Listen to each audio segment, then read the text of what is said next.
Yəni, sənin üçün o məfhum nədir? Kişilik məfhumu. Atam mənim üçün kişilik simvoludur, idealıdır. Çünki niyə mənim atam həmişə nəsildə sözü keçən, işlədiyi kollektivdə sözü keçən, ailədə sözü keçən, o sizin bir dənə millət vəkilləri haqqında demişdir. Kişinin zaftası olar. Zaftası olar. O söz mənim çox xoşuma gəlmişdi. Yəni, bax o statı gətirmək üçün, bax, kişi o cür olmalıdır. Yəni, kişinin ötkəmi olmalıdır, kişinin sözü olmalıdır. Yəni, düşünürəm ki, kişilər elə yaşamalıdır ki, sabahları dala baxanda peşman olmasın.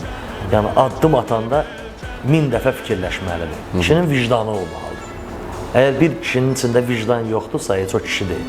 Yəni, bilirsiniz necə, təkcə əzazilliklə getmir bu məsələ. Yəni, mən deyirəmsə belədir, belə olmalıdır. Yox, vicdanla qərar verməlidir. Əgər bir kişi qarşında ailəsinə də vicdanınla sözünü ötürməlidir.